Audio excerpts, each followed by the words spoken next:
ఇప్పుడు నేను Banjara hills road number 10 నందినగర్‌లో ఉన్నాను. ప్రస్తుతానికి మనం చూసినట్లయితే ఇక్కడ చూడొచ్చు.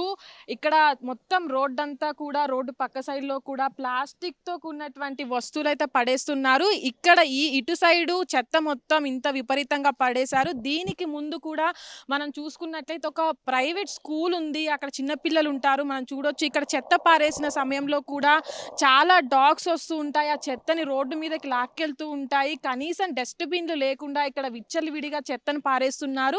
మనం ఈ ఏరియా మొత్తం చూసుకున్నట్లయితే ఇక్కడంతా కూడా అక్కడి నుంచి మొదలేసి ఇక్కడ వరకు కూడా ప్లాస్టిక్ కవర్లతోటి, పెద్ద పెద్ద సీసాలతోటి కూడా ఇక్కడ అంతా చెత్తని పారేస్తూ ఉంటారు. కనీసము బాధ్యత లేకుండా ఈ చుట్టుపక్కల వాళ్ళంతా కూడా అక్కడ ఎదుట స్కూల్ ఉందని కూడా పట్టించుకోకుండా ఇక్కడంతా కూడా ప్లాస్టిక్ చుట్టుపక్కల ఎవరైతే ఉన్నారో ఆ షాప్‌లో నుంచి చెత్తల్ని కూడా తీసుకొచ్చి ఇక్కడ వ్యర్థాలను కూడా పడేస్తూ ఉంటారు. కనీసం ఇక్కడంతా ఏదైనా మనం ఏరియాలో చూసుకున్నట్లయితే చెత్త పడేసిన దగ్గర డాగ్స్ వస్తూ ఉంటాయి. ఆ చెత్తనంతా కూడా లాగి విచ్చలవిడిగా చేస్తూ ఉంటాయి. ఆ డాగ్స్ అనేవి ఇక్కడ ఎక్కువ అవ్వడంలో వల్ల కూడా ఎదుట ఉన్న స్కూల్ పిల్లలు ఎవరైతే ఉంటారో స్కూల్ పిల్లల మీద కూడా కొన్నిసార్లు దాడులు జరిగిన పరిస్థితులు చాలా ఏరియాలో మనం చూస్తున్నాము. అయితే మీకు ఇప్పుడు ఎక్కడైతే ఈ చెత్త ఉందో దాన్ని ఇంకా క్లియర్‌గా నేను మీకు చూపిస్తాను. ఇక్కడ మనం చూడొచ్చు ప్లాస్టిక్ కవర్లు, దాని నుంచి భారీగా తీసుకొచ్చినటువంటి చెత్త కూడా మనం ఇక్కడ చూపించే ప్రయత్నం చేస్తున్నాం. అయితే ఇక్కడ మనం ముందుకెళ్ళి చూసినట్లయితే ఇక్కడ మనం ఆ చెత్త ఏదైతే పడేశారో ఈ చెత్తని చూడొచ్చు. ఇది మెయిన్ రోడ్ అన్నమాట. దీని నుంచి బంజారా హిల్స్ రోడ్ నెంబర్ 10 నుంచి ఇక్కడ నుంచి ఇట్లా దిగి అటు వెళ్ళినట్లయితే మనకు మెయిన్ రోడ్ అనేది వస్తుంది. అక్కడ చూడొచ్చు డాగ్స్ కూడా ఇక్కడ చెత్త విపరీతంగా పడేయడం వల్ల కూడా డస్ట్‌బిన్‌లు లేవు. మొత్తం రోడ్డు మీదకి కూడా చెత్త వెళ్తూ ఉంటుంది. ఆ రెండు పక్కల కూడా చెత్త అనేది పడేస్తూ ఉంటారు. అయితే ఇక్కడ ప్రస్తుతానికి మనం చూడొచ్చు. దీనికి ముందుగా వెళ్ళినట్లయితే ఏదైతే ఇక్కడ చెత్త ఉంది, ఇటు నుంచి స్ట్రైట్‌గా ఇటు డౌన్‌లోకి వెళ్ళినట్లయితే అక్కడ ఒక ప్రైవేట్ స్కూల్ కూడా ఉంది. అది చూపించే ప్రయత్నం కూడా చేస్తాం మేము. అక్కడ డౌన్‌లో ఏదైతే లెఫ్ట్ సైడ్ కూడా ఒక ప్రైవేట్ స్కూల్ ఉన్న పరిస్థితి. ఇక్కడ అంతా చెత్త వేయడం వల్ల కూడా రోడ్డు మొత్తం కూడా స్మెల్ వస్తుంది. ఆ స్మెల్ గోడకు ఆనుకొని కూడా చెత్త ఉంది. దీన్ని కొన్ని రోజులుగా అయితే ఇక్కడ నుంచి ఏదైతే ప్రస్తుతానికి ఇక్కడ బంజారా హిల్స్ రోడ్ నెంబర్ 10లో ఉన్నటువంటి నందినగర్‌లో కూడా ఒక డంపింగ్ యార్డ్‌లా తయారు చేశారు. అయితే నగరం మధ్యలో కూడా డంపింగ్ యార్డ్‌లా ఏర్పాటు చేయడం కూడా అధికారుల నిర్లక్ష్యం ఎంతుందో కూడా మనం చూడొచ్చు.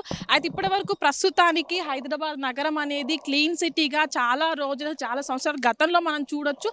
చాలా అవార్డులు అయితే తీసుకోవడం జరిగింది. డస్ట్‌బిన్ రహిత నగరంగా తయారు చేయాలని కూడా హైదరాబాద్ నగరానికి డస్ట్‌బిన్‌లు అనేవి కూడా తీసేయడం జరిగింది. దాని తర్వాత రోడ్ల మీద చెత్త అనేది చాలా ఎక్కువ అవుతుంది. రోడ్ల మీద చెత్త ఎక్కడక్కడ పడేస్తూ కూడా షాపులలో బయటపడినటువంటి వ్యర్థాలను కావచ్చు, అటు ఘన వ్యర్థాలను కావచ్చు, వీటన్నిటిని కూడా తీసుకొచ్చి రోడ్లపైన విచ్చలవిడిగా పడేస్తున్నారు. అసలు జీహెచ్ఎంసీ ఎందుకు పట్టించుకోవట్లేదు? అసలు ఏదైతే చెత్త వస్తుందో దాన్ని క్లీన్ చేయడానికి కూడా ప్రతిరోజు జీహెచ్ఎంసీ వాళ్ళు గతంలో మనం చూసినట్లయితే అటు తడి చెత్త, పొడి చెత్త అనే కార్యక్రమంతో కూడా ముందుకొచ్చి ఇంటింటికి డస్ట్‌బిన్‌లు ఇచ్చి ఒక జీహెచ్ఎంసీ వెహికల్ వచ్చి మార్నింగ్ పూట చెత్తనంతా కూడా తీసుకెళ్తూ ఉండేది. కానీ ఇప్పుడు చూసుకున్నట్లయితే మెయిన్ సిటీస్‌లలో అటు బంజారా హిల్స్ కావచ్చు, అటు ఏదైతే డంపింగ్ యార్డ్స్‌గా ఏర్పాటు చేసి ఇలాంటి ప్లేస్‌లలో కూడా ఇంత భారీగా చెత్తను పడేస్తున్నారు. ఈ చెత్తంతా కూడా మనం ఇప్పుడు వింటర్ సీజన్ కాబట్టి ఇక్కడ ఎక్కడక్కడ ఉంది. కానీ వర్షాకాలంలో ఇది డౌన్ ఉంది కాబట్టి ఈ చెత్తంతా కూడా వర్షం పడిన తర్వాత కూడా కొట్టుకొని కిందికి వెళ్తుంది. అసలు ఇంత ప్లాస్టిక్‌ని వాడాల్సిన వాళ్ళు కావచ్చు, అటు జీహెచ్ఎంసీ కావచ్చు, వీళ్ళంతా కూడా ప్లాస్టిక్ కవర్స్‌ని ఎందుకు నిషేధించట్లేదు?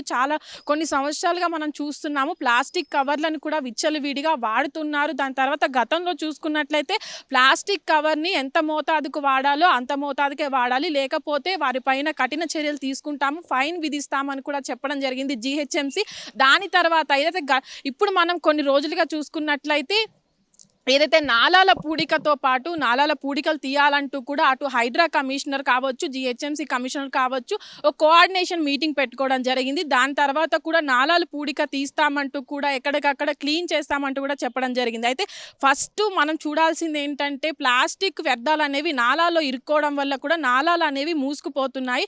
నాలాల పరిస్థితి ముందు చూసుకోవడం కాకుండా ప్లాస్టిక్ నిషేధించడం, గతంలో ప్లాస్టిక్ నిషేధించడానికి అవగాహన కార్యక్రమాలు ఉండేవి. దాంతోపాటు స్కూల్స్లో కూడా చిన్నపిల్లలకు ఒక ప్లాస్టిక్ కవర్ని వాడితే ఎంత నష్టం వాటిల్లుతుందో దానిపైన కూడా అవగాహన కార్యక్రమాలు చేపడుతుండేవారు. ఫస్ట్ వీళ్ళు ఎందుకు ప్లాస్టిక్ పైన ఇలాంటి కార్యక్రమాలు చేయట్లేదు, వెళ్ళి పూర్తిగా ఇది సెకండరీ అయినటువంటి నాలాలను క్లీన్ చేస్తామంటూ కూడా హామీలు ఇస్తున్నారు. ఎందుకు ప్లాస్టిక్ పైన ఇలాంటి నిషేధాలు తీసుకురావట్లేదు? మనం చూసినట్లయితే ఎక్కడ కూడా జిహెచ్ఎంసీ డస్ట్బిన్స్ లేవు.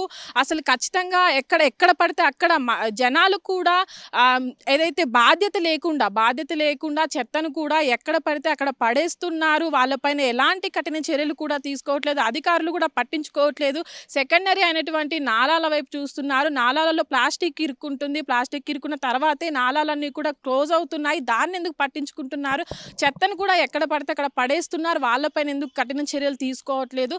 ప్లాస్టిక్ నిరోధించిన తర్వాతనే నాలాలు అనేవి పూర్తి స్థాయిలో బాగుపడతాయి. దాన్ని దృష్టిలో ఉంచుకొని కూడా ఇప్పటి వరకు ప్లాస్టిక్ని నిషేధించాలని కూడా చాలా చోట్ల కూడా మనం చెత్తని ఇదే ఏరియా అని కాదు, అటు బంజారా హిల్స్ ఏరియా అనే కాదు, ప్రతి చోట కూడా ఇదే పరిస్థితి ఉంది. అటు గతంలో ఉన్న ఏవైతే కార్యక్రమాలు ఉన్నాయో ఇప్పుడు పూర్తిగా అమలు కావట్లేదని చూడొచ్చు. మనం ఇప్పుడు విజువల్స్ చూసిన పరిస్థితే అన్ని నగరాల్లో ఉంది, అన్ని బస్తీలలో కూడా ఉంది. చెత్త ఎక్కడ పడేయాలో తెలియక కూడా ప్రజలంతా కూడా చుట్టుపక్కల ఎక్కడైతే ఖాళీ ప్లేస్ ఉంటుందో అక్కడ తీసుకొచ్చి పడేస్తున్నారు. అటు అధికారులే కాకుండా ప్రజలు కూడా కొంచెం బాధ్యతగా ఉండాలి. చెత్తను కూడా జిహెచ్ఎంసీ వారిపైన ఒత్తిడి తీసుకొచ్చేసి డస్ట్బిన్లు ఎక్కడైనా అమర్చాలి. ఒక ప్లేస్లో పెట్టినట్లయితే ఆ డస్ట్బిన్లో వేసినట్లయితే వాళ్ళు వచ్చి తీసుకెళ్తారు. ఇలా కింద పడేసినట్లయితే అవన్నీ డాగ్స్ ఏవైతే వస్తుంటాయి అవి చెత్త కావచ్చు, చెత్త రోడ్ల మీదకి వెళ్తుంది. అదంతా కూడా రోడ్ల క్లీన్నెస్ అనేది పోతుందని అయితే మనం చూడొచ్చు.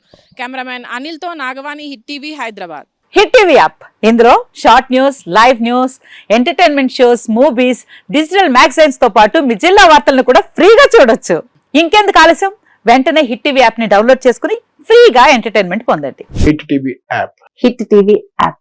Please download hit TV app. Hit TV app ని ఫ్రీగా డౌన్లోడ్ చేసుకుని ఎంజాయ్ చేయండి. మీకు నచ్చిన ఎంటర్టైన్మెంట్ కోసం హిట్ టీవీ యాప్ ని ఫ్రీగా డౌన్లోడ్ చేసుకుని ఎంజాయ్ చేయండి. హిట్ టీవీ యాప్ ని డౌన్లోడ్ చేసుకుని ఆస్వాదించండి, ఆశీర్వదించండి. ఇంతమంది సెలబ్రిటీలు హిట్ టీవీ యాప్ ని డౌన్లోడ్ చేసుకోండి అని చెప్తున్నారంటే ఎంత మంచి యాప్ ఆలోచించండి.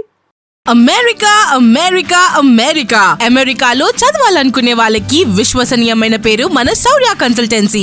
UK లో 1 year masters, UK లో 1 year masters, 2 years work permit up to 5 years visa. Contact Saurya Consultancy. Contact 89851 89851.